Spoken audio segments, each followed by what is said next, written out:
Dear students, I hope you all are fine. You are watching Ashar Hashmi Academy. आपको याद होगा कि कल हम लोगों ने मैट्रिसेस का लेक्चर नंबर 1 डिस्कस किया था और अब हम करने जा रहे हैं मैट्रिसेस का लेक्चर नंबर 2। ये है टाइप्स ऑफ मैट्रिसेस। तो आइए देखते हैं।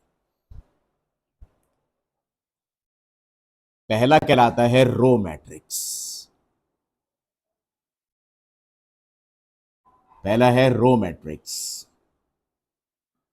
मैं आपको बताता जाता हूं, लिखूंगा नहीं। जिस मैट्रिक्स की सिर्फ एक ही रो हो उसे रो मैट्रिक्स कहते हैं। आइए मैं आपको लिख के दिखाता हूं। A is equal to 1 3 7। ये एक एग्जाम्पल हो गई। आगे चलते हैं। मिसाल के तौर पे A B C D E, ये दूसरी हो गई। और तीसरी है, अगर मैं यहां 4 लिख दूं, तो अगर आप गौर से देखें तो ये जितने भी मैट्रिक्स मैंने आपके सामने लिखे हैं इन सबकी एक ही रो है। ये देखें, रो सो कहते हैं। एक रो, एक रो, एक रो। तो ऐसा मैट्रिक्स जिसकी एक रो हो उसे रो मैट्रिक्स कहते हैं। Second, column matrix.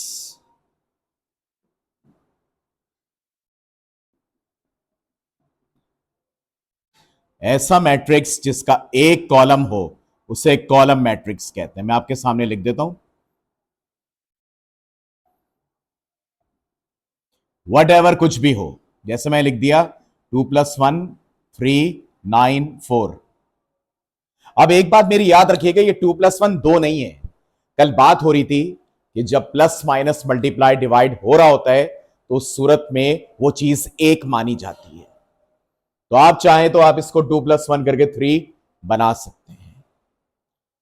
अब क्योंकि अगर आप देखें तो उसमें एक कॉलम है तो ये कहलाएगा कॉलम मैट्रिक्स। मैं एक चीज बार बार लिखूंगा, वो जानने वाली होगी। ये चीज मैंने दोबारा लिख दी। अब मैं आपके सामने 4 टाइप लिखूंगा, जिसमें आपको 3 टाइप लिखूंगा जिसमें आपको काफी सारी बातों का पता चलेगा। तीसरा होता है स्क्वायर मैट्रिक्स।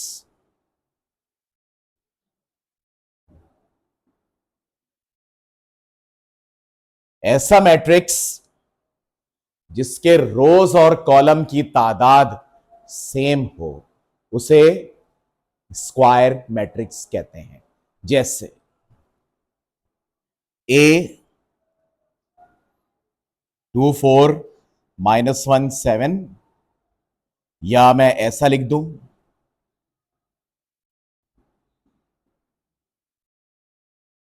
ये देखिए मैं आपके सामने लिख रहा हूं। और दोबारा मैं आपके सामने यही लिख देता हूं। तो ये बड़ी दिलचस्प बात है कि सर रो मैट्रिक्स में भी आपने इसको लिखा, कॉलम में भी इसको लिखा और स्क्वायर में भी इसको लिखा। रो मैट्रिक्स में एक रो होती है, ठीक है? तो ये देखें एक रो है। तो कॉलम मैट्रिक्स में एक कॉलम होता है, एक कॉलम है। तो स्क्वायर मैट्रिक्स में रोज और कॉलम की तादाद एक जैसी होती है एक ही मैट्रिक्स में, तो है। तो अब सवाल यह पैदा होता है कि इसको तीनों में से किस में लेकर आए। यह आपके एमसीक्यूज पे डिपेंड करता है कि आपको एमसीक्यूज इन्होंने किस तरह का दिया है कि आप उसे कहां शामिल करेंगे। स्टूडेंट हमसे सवाल करता है कि अगर ऐसा मैट्रिक्स तीनों में आ गया, वैसे इस बात के इम्कानात बिल्कुल भी नहीं है, वरना ऐसा जरूर आएगा both A and B, both A and C, इस तरह करके आएगा, ठीक है? क्योंकि मैं ये नहीं कर सकता कि मैं स्क्वायर भी ले रहा हूं, इसको ले रहा हूं, ये ले रहा हूं। या तो कोई एक आएगा, या तो ये किसी एक कैटेगरी में लिखा हुआ होगा। अदरवाइज अगर इन्होंने ये भी दिया और ये भी दिया तो वो लिख देंगे both A and B, both A and C, both B and C, ठीक है? यानी ऑप्शन ए में स्क्वायर भी होगा और रो भी होगा। तो इससे लिख देंगे बोथ ए एंड बी। तो ये मैंने आपको पूरी बात एक तफसील से बता दी। रो मैट्रिक्स का एक रो होता है, कॉलम मैट्रिक्स का एक कॉलम होता है। स्क्वायर मैट्रिक्स में रोज और कॉलम की तादाद एक ही मैट्रिक्स में सेम होती है। अब आते हैं रेक्टेंगुलर मैट्रिक्स। देखिएगा, काफी दिलचस्प बातें आपको इसमें देखने को मिलेंगी। रेक्टेंगुलर मैट्रिक्स में ये चौथी टाइप है। रेक्टेंगुलर मैट्रिक्स में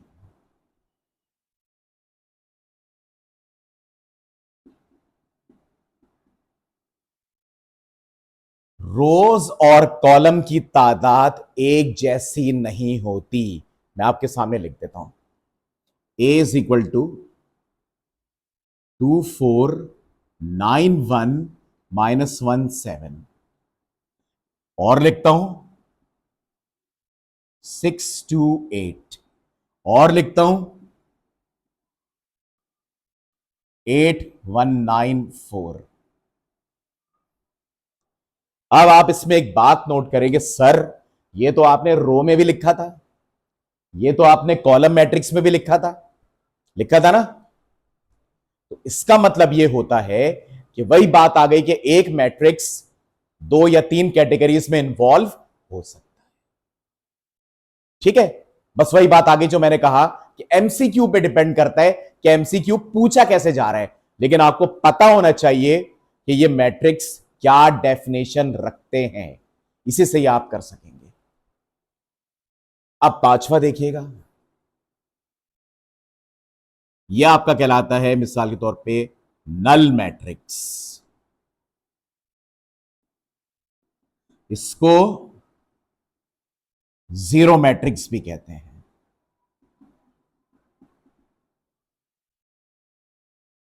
इसमें रोज और कॉलम से कुछ नहीं होता, सिंपल इसमें होता क्या है, जितनी भी एंट्रीज हैं वो सब जीरो होती हैं। अगर मैं इसको O2 लिखूंगा, इसका मतलब इसके 2 रोज 2 कॉलम है। अच्छा, ये भी हो सकता है, सॉरी,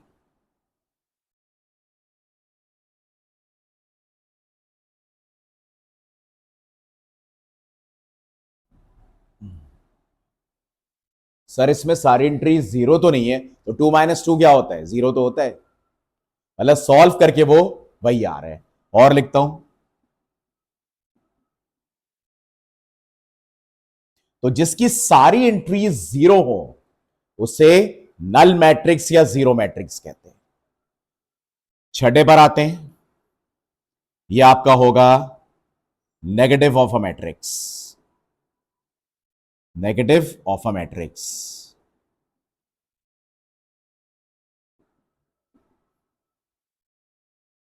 इसमें क्या होता है कि इसमें भी ऑर्डर का कोई मसला नहीं होता। जैसे मैं ये लिख दूं,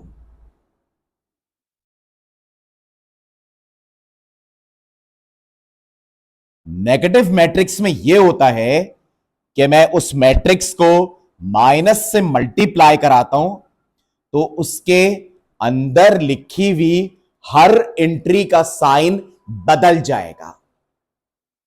जो प्लस है वो माइनस हो जाएगा, जो माइनस है वो प्लस हो जाएगा। इस एतबार से ये बना आपका -2 -1 7 2 3 5। इसमें भी ऑर्डर से कोई फर्क नहीं पड़ता। तो नेगेटिव मैट्रिक्स में आपने एक बात देखी कि ऐसा मैट्रिक्स जिसके एंट्रीज का साइन बदल दिया जाए वो नेगेटिव मैट्रिक्स कहलाता है। ठीक है, अच्छा, अब इसके बाद एक होता है ट्रांसपोज ऑफ अ मैट्रिक्स, वो गौर से देखिएगा। ट्रांसपोज ऑफ अ मैट्रिक्स,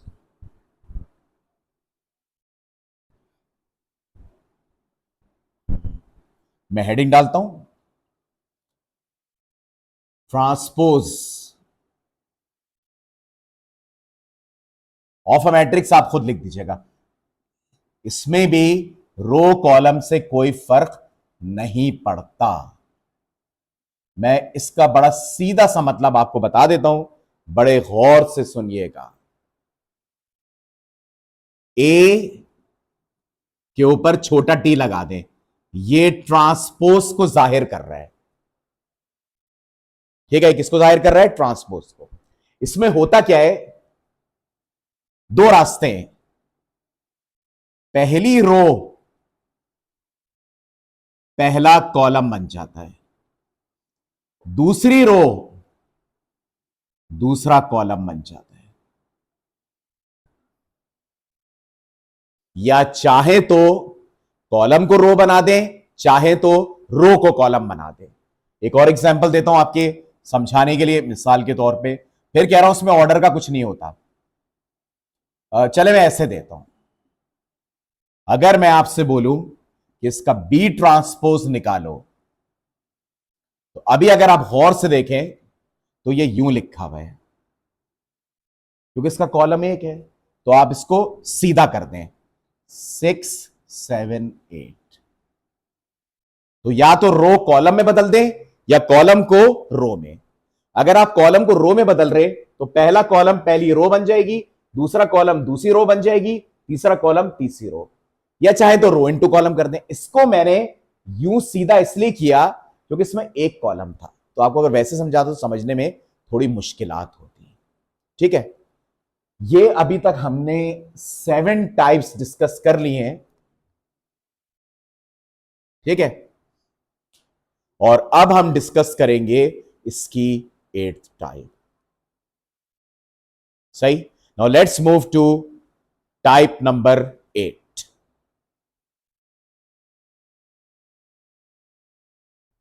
अच्छा देखिए, मैंने आपके सामने दो मैट्रिक्स लिखे हैं, सिमेट्रिक मैट्रिक्स और स्क्यू सिमेट्रिक मैट्रिक्स। मैंने इसको कॉलम के इसलिए बना दिया ताकि आपको समझने में आसानी हो। अब देखिएगा कि सिमेट्रिक मैट्रिक्स क्या होता है। मैंने आपके सामने एक मैट्रिक्स लिखा है, इसका कोई भी ऑर्डर हो सकता है। ठीक है, इसका ऑर्डर कोई भी हो सकता है, 2x2, 3x2, 4x2, 3x3, 2x2, कुछ भी हो सकता है। आप निकालेंगे इसका ट्रांसपोज। जो पहली रो है वो पहला कॉलम हो जाएगा, जो दूसरी रो है वो दूसरा कॉलम हो जाएगा, और जो तीसरी रो है वो तीसरा कॉलम हो जाएगा। ये मैंने ट्रांसपोज का आंसर निकाल दिया। जब कभी किसी मैट्रिक्स का वही ट्रांसपोज आ रहा हो, जब किसी मैट्रिक्स का, चलिए यूं बोलते हैं, ट्रांसपोज का आंसर वही आ रहा हो जो खुद मैट्रिक्स है, उसे सिमेट्रिक मैट्रिक्स कहते हैं। मैं दोबारा रिपीट करता हूं, अगर एक मैट्रिक्स है उसका ट्रांसपोज भी वही है, यानी वही चीज शो कर रहा है, तो ऐसे मैट्रिक्स को क्या कहते हैं? Symmetric matrix. इसमें A = AT हो जाएगा। असल मैट्रिक्स भी वही होगा जो उसका ट्रांसपोज होगा, बस वो सिमेट्रिक है। अब आते हैं स्क्यू सिमेट्रिक पे। आप इसका ट्रांसपोज निकालेंगे, वही पहली रो पहला कॉलम, दूसरी रो दूसरा कॉलम, तीसरी रो तीसरा कॉलम। क्या ये दोनों बराबर हैं? सिंपल सा जवाब है नहीं सर। अब ये कहने की जरूरत नहीं है इसके साथ माइनस लगा है, इसके साथ प्लस लगा है, ये दोनों एक जैसे हैं ही नहीं। लेकिन अगर मैं इस मैट्रिक्स को या इसके ट्रांसपोज को माइनस से मल्टीप्लाई करूंगा, माइनस से मल्टीप्लाई का मतलब है अंदर के साइन बदल जाएंगे, 0 2 3, -2 0 1, -3 -1 0। मैट्रिक्स का ट्रांसपोज निकाल लिया। स्क्यू सिमेट्रिक की बात हो रही है। स्क्यू सिमेट्रिक में यह होता है कि एक मैट्रिक्स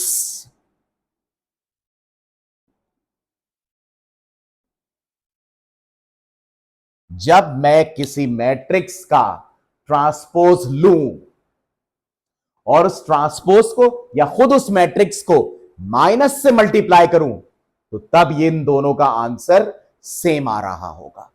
मतलब ये मैट्रिक्स कुछ होगा, इसके ट्रांसपोज लेने के बाद आप जब माइनस से मल्टीप्लाई करेंगे तो दोनों का आंसर सेम आएगा, यानी असल मैट्रिक्स का आंसर उसके ट्रांसपोज के नेगेटिव के बराबर होगा। इन दोनों का कंपैरिजन, जब मैं किसी मैट्रिक्स का ट्रांसपोज निकालूंगा तो आंसर दोनों का सेम आ रहा होगा। लेकिन इधर क्या हो रहा है, जब मैं किसी मैट्रिक्स का ट्रांसपोज निकालूंगा और माइनस से मल्टीप्लाई करूंगा तब इसका और इसका आंसर सेम आ रहा होगा।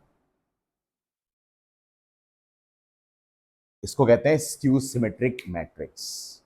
फर्स्ट ईयर में जब हम करेंगे, अभी हम थोड़ा सा मैट्रिक्स से बढ़ते हुए फर्स्ट ईयर की तरफ जा रहे हैं, और फिर आगे चल के तो आपको बीएससी लेवल की भी चीजें मिलेंगी, echelon form, reduce echelon form, ये सब आपको आगे मिलने वाला है, but it will take little time. तो ये चैप्टर फर्स्ट ईयर वाले और बीएससी वाले दोनों कवर करेंगे, तो आप इसको देख लें। इसके बाद तीन अहम तरीन, बड़े गौर से सुनिएगा वो क्या है। मैं इन सबको हटा देता हूं,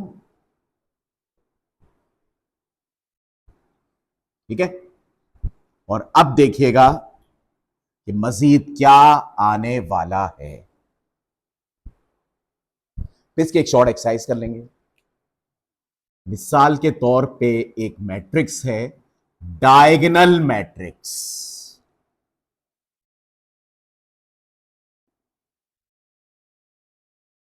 डायगोनल मैट्रिक्स क्या होता है, मैं आपके सामने लिखता हूं।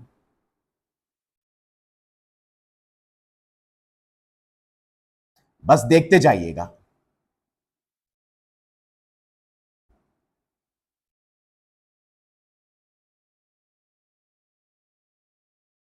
बहुत तफसील से पढ़ेंगे इसको।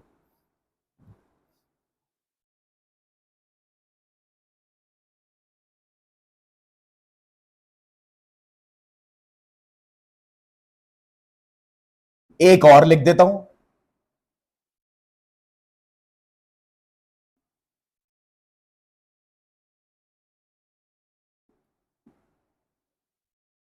बड़े तफसील से देखिएगा कि इसमें क्या होगा। ये जो आ रहे होते हैं ना ऐसे, इनको कहते हैं डायगोनल एंट्रीज। याद रखना है आपको, क्या कहते हैं इसको, डायगोनल एंट्रीज। बड़े गौर से सुनिएगा डायगोनल मैट्रिक्स क्या होता है। जब कभी डायगोनल एंट्रीज में कम से कम कोई एक एंट्री नॉन जीरो हो, यानी जीरो के अलावा हो, और आसपास के जो एंट्रीज हैं वो जीरो हो, तो उन्हें कहते हैं डायगोनल मैट्रिक्स। अब पता लगाते हैं, इसमें दोनों नॉन जीरो हैं, अतराफ में जीरो हैं। इधर देखिएगा, यहां तीनों नॉन जीरो हैं और अतराफ में जीरो हैं। डायगोनल एंट्रीज में कम से कम एक नॉन जीरो होना चाहिए। आगे बढ़ते हैं, ये देखिएगा डायगोनल एंट्री ये रही, इसमें कम से कम एक नॉन जीरो है और अतराफ में बाकी सारे जीरो हैं। इधर देखिएगा, डायगोनल एंट्री में एटलीस्ट एक नॉन जीरो है, बाकी इधर अतराफ में जीरो है। तो आपको डायगोनल एंट्री को चेक करना है जो मैंने इस तरह बनाई। चले मैं इसको थोड़ा सा ऐसे बना देता हूं। ये जो मैं मार्क कर रहा हूं ना, इनमें से कम से कम एक एंट्री नॉन जीरो होनी चाहिए, बाकी सारे अतराफ में जीरो होने चाहिए। ऐसे मैट्रिक्स को कहते हैं डायगोनल मैट्रिक्स। ठीक है, अब इसकी दो स्पेशल टाइप्स हैं, आइए आपको बताता हूं।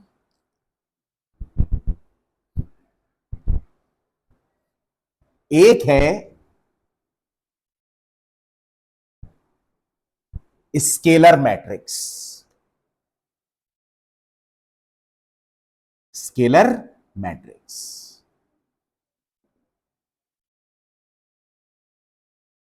बड़े गौर से देखिएगा।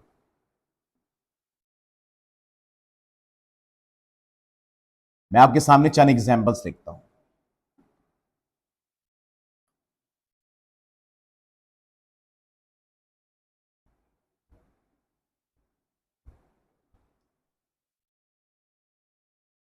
याद रखिएगा, इसमें डायगोनल मैट्रिक्स, स्केलर मैट्रिक्स और अभी एक यूनिट मैट्रिक्स आने वाला है। इसमें रोज कॉलम की तादाद का सेम होना मैंडेटरी है। ठीक है। अब स्केलर मैट्रिक्स क्या होता है?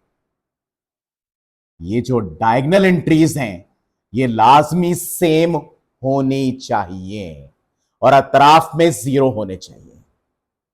स्केलर तो ये है, सॉरी डायगोनल तो ये है, लेकिन डायगोनल की ये टाइप अब बन गई है स्केलर। इसमें ये वाली एंट्रीज डायगोनल एंट्रीज का सेम होना हर लिहाज से जरूरी है और अतराफ में 0 होने चाहिए। ठीक है। अच्छा, एक होता है यूनिट मैट्रिक्स, जिससे आइडेंटिटी मैट्रिक्स भी कहते हैं।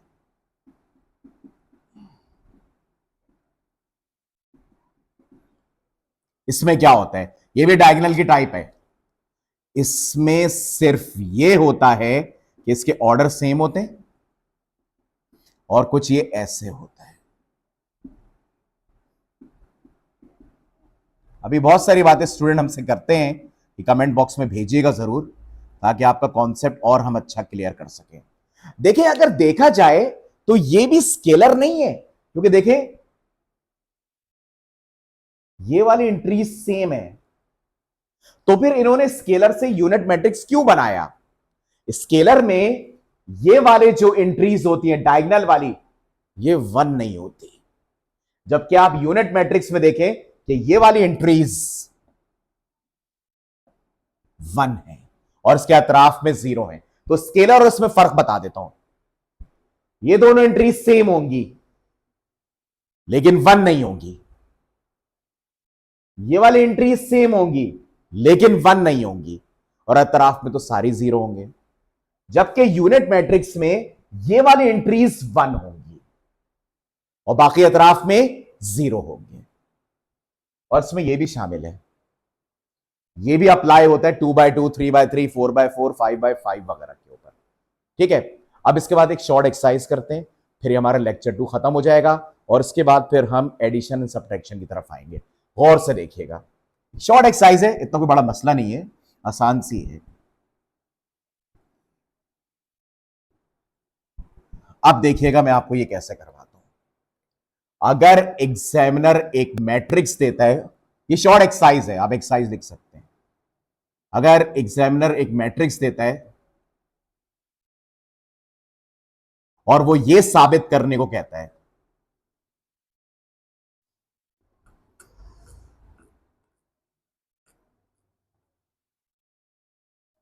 इसको टी स्क्वायर मत बना लीजिएगा, ये अलजबरा वाला नहीं है ये, क्या आपने इसको टी स्क्वायर बना लिया। अब बताता हूं उसमें क्या करना है। ये मैट्रिक्स है, इसका कोई भी ऑर्डर हो सकता है।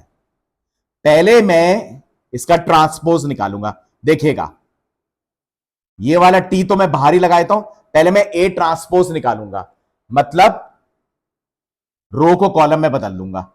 2 3 -1 7। ये देखें, मैंने अभी ए ट्रांसपोज निकाला है, ये देख लें।